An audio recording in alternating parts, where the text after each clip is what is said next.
ওয়াকফ challenge এবার মমতার, বাংলায় কারো সম্পত্তিতে হাত দিতে দেব না। মালদায় ওয়াকফ চ্যালেঞ্জ এবার মমতার। আবারও নতুন কৌশল মমতা বন্দ্যোপাধ্যায়ের, মুসলিমদেরকে আবারও নতুন প্রতারণার ফাঁদে ফেলার চেষ্টা। মমতার কোনো আশ্বাসই মানবে না মুসলিমরা। আমরা সমর্থন করছি না হুমায়ুনের বাবরি মসজিদকে, হুমায়ুনের পাশে নাই দল তৃণমূল, পরিষ্কার বার্তা এদিন ফিরাদের। বড় স্বস্তি, দারুণ সুখবর, 32,000 শিক্ষকের চাকুরি বাতিল হচ্ছে না, জানালো ডিভিশন বেঞ্চ। ব্যাপক অনিয়ম প্রমাণিত নয়, অভিজিতের নির্দেশ খারিজ করে 32,000 চাকরি বহাল রাখলো হাইকোর্ট। রায়, সঞ্চয় সাথী অ্যাপ প্রি ইনস্টল করা বাধ্যতামূলক নয়, বিতর্কের আবহে এবার পিছু হাঁটলো কেন্দ্র, নির্দেশ প্রত্যাহার। মতুয়াগড় থেকেই শুরু হবে বঙ্গের ভোট প্রচার, শুরু করবেন প্রধানমন্ত্রী। বিজেপি সংসদের পারফরমেন্সে অসন্তুষ্ট মোদী। দারুণ খুশির খবর, বছর শেষে কমছে গৃহ ঋণের কিস্তি, রিজার্ভ ব্যাংকের নিয়মে ক্রেডিট স্কোর ভালো হতেই স্বস্তিতে এবার গ্রাহক। কি ম্যাজিক কমিশনের, মৃত্যুহীন বুথ কমতে কমতে প্রায় ভ্যানিশ, নজিরবিহীন পেরিয়েছে 90, রেকর্ড তলানিতে নেমেছে টাকা, ডলারের দাম ঊর্ধ্বমুখী। বিয়ের প্রতিশ্রুতি দিয়ে সহবাস, মালদা টাকা গয়না লুট, যাদবপুর যুবকের কুকীর্তি ফাঁস। এর সাথে রয়েছে মুসলিম জাতির জন্য বিশেষ একটি আপডেট। যদি আপনি আপনার মসজিদ, মাদ্রাসা, কবরস্থান বাঁচাতে চেয়ে থাকেন তাহলে আপনার জন্য রয়েছে বিশেষ একটি খবর। অন্যদিকে আবার এসআইআর এবার বিহারকে ঝাঁপে যাবে পশ্চিমবঙ্গ, এমনটাই দাবি কমিশনের। 50 লক্ষেরও অধিক বাদ যেতে পারে নাম। একই সাথে রয়েছে একদিকে রাজনীতির পারদ চড়ছে গোটা রাজ্য জুড়ে, বাবরি মসজিদ, হুমায়ুন কবিরের বাবরি মসজিদ, অন্যদিকে ওয়াকফ হাতছাড়া হতে পারে মুসলিমদের। একই সাথে মমতার প্রতারণা মুসলিমদের সঙ্গে, এর সাথে রয়েছে 26-এর নির্বাচনে তোলপাড় হচ্ছে আবার গোটা রাজ্য।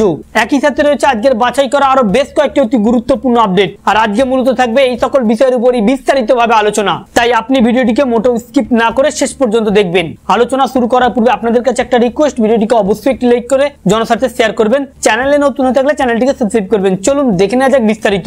প্রথমেই রয়েছে আজকের সব থেকে বড় খবর। একদিকে মুসলিমদের নির্ধারিত সময় বেঁধে দেওয়া হয়েছে, যেখানে বলা হচ্ছে 5 তারিখের মধ্যে উম্মিদ পোর্টালে তাদের মসজিদ, মাদ্রাসা বা যাবতীয় ওয়াকফ যা সম্পত্তি রয়েছে সেগুলি উম্মিদ পোর্টালে বিবরণ সহ আপলোড করতে হবে 5 তারিখের মধ্যেই।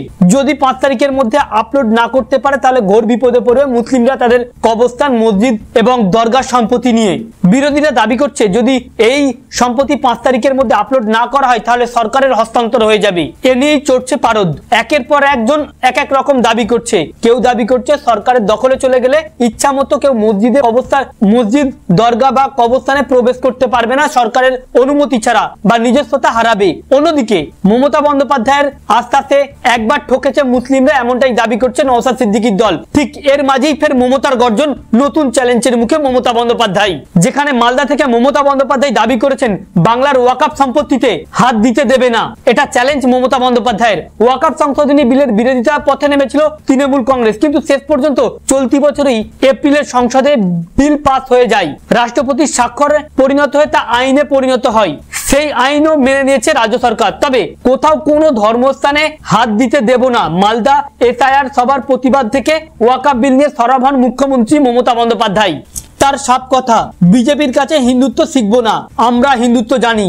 মুখ্যমন্ত্রী এদিন বলেন কোন সাম্প্রদায়িক শক্তি ধর্ম নিয়ে বিভেদ করছে, তাদের বলি ওয়াকফ প্রপার্টি কেন্দ্র সরকার আইন করেছে, বিজেপি আমরা করিনি। বিজেপির কাছে হিন্দুত্ব শিখবো না, কারণ আমরা হিন্দুত্ব জানি। কালী মন্দির থেকে কানকলি তোল সব করেছি, তোমরা মানুষকে তোষণ করো। তবে অন্যদিকে মমতা বন্দ্যোপাধ্যায়ের এই নতুন পরিকল্পনায় বা আস্থাতে পা দেবে না মুসলিমরা। রাজ্যের মুসলিমদের দাবি এবার মমতা বন্দ্যোপাধ্যায়ের কুমিরের কান্না শুরু হয়েছে মুসলিম ভোটকে ভোট ব্যাংক করার জন্য। কারণ রাষ্ট্রপতি সই করার পর এখন তো আইনে পরিণত হয়ে গিয়েছে। মমতা বন্দ্যোপাধ্যায় দাবি করেছিল যে পশ্চিমবঙ্গে ওয়াকফ লাগু হতে দেবে না, তবে শেষ পর্যন্ত নবান্ন নির্দেশ দিয়েছে 5 তারিখের মধ্যে উম্মিদ পোর্টালে আপলোড করার নির্দেশ, উম্মিদ পোর্টালে আপলোড করতে হবে। অর্থাৎ এখন কোনো উপায় নেই আর আন্দোলন প্রতিবাদ করার।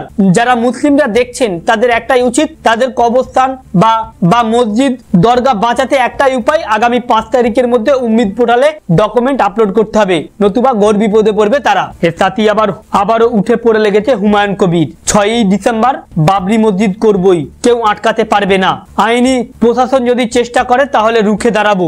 এমনকি তিনি ওসি এসডিপিওদের হুঙ্কারও দিয়েছে, ঘাট ধরবো, কাউকে বলেছে কলার ধরবো। শুধু তাই নয়, এদিন তিনি দাবি করেছে বাবরি মসজিদ কেউ রুখতে গেলে বা আইনি যদি বাধা আসে বা কেউ যদি বাধা দেন তাহলে জাতীয় সড়ক অবরুদ্ধ করার ডাকও দিয়েছে হুমায়ুন কবির। তবে তার এই গর্জনের পাশে নেই ফিরহাদ হাকিম থেকে শুরু করে শাসক দল তৃণমূল।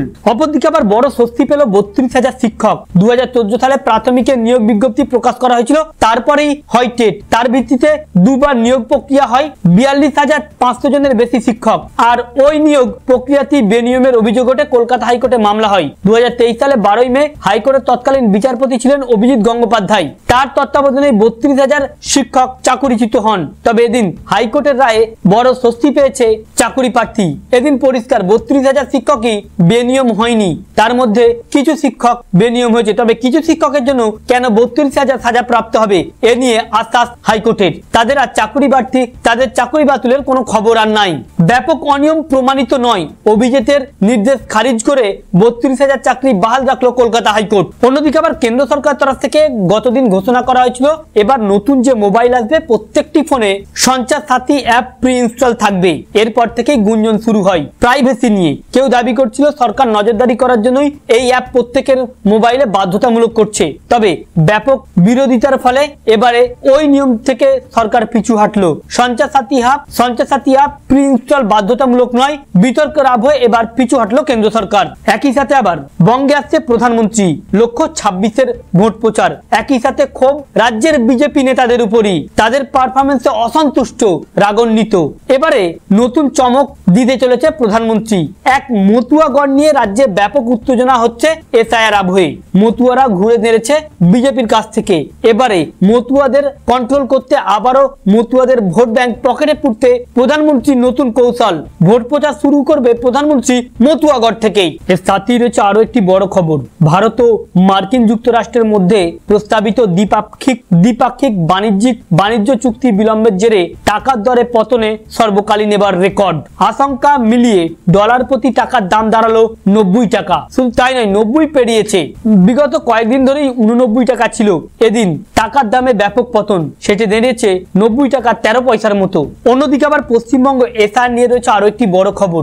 এখনো পর্যন্ত যে রিপোর্ট, সেখানে দাবি করা হচ্ছে পশ্চিমবঙ্গে বিহারকে টপকাতে পারে, প্রায় 50 লক্ষ মানুষের নাম যেতে পারে বাদ। হ্যাঁ, প্রায় মৃত এবং ফর্ম এখনো পর্যন্ত নেয়নি বা নিরুদ্দেশ এমন ব্যক্তি পাওয়া যায়নি। মৃত এবং বিবাহিত হয়ে এক জায়গা থেকে অন্য জায়গায় স্থান পরিবর্তন করছে এমন সংখ্যা প্রায় 50 লক্ষের অধিক টপকেছে। তবে আশ্বাস কমিশনের তরফ থেকে আশ্বাস করা হয়েছে, এবার ভুয়ো ভুতুরে ভোটার রুখতে এআই এর ব্যবহার হবে। অন্যদিকে বিরোধীদের দাবি, এআই ব্যবহার করলে অনেক আসল ভোটারও বাদ যেতে পারে। তো ফ্রেন্ডস, এই ছিল আজকের আপডেট। আমাদের উদ্দেশ্য ছিল আজকের এই আপডেটগুলি আপনাদের সামনে উপস্থাপন করা, যাতে আপনাদের জানতে সুবিধা হয়ে থাকে। ভালো লেগে থাকলে ভিডিওটিকে অবশ্যই লাইক করে শেয়ার করবেন। Thank you friends, thank you for watching.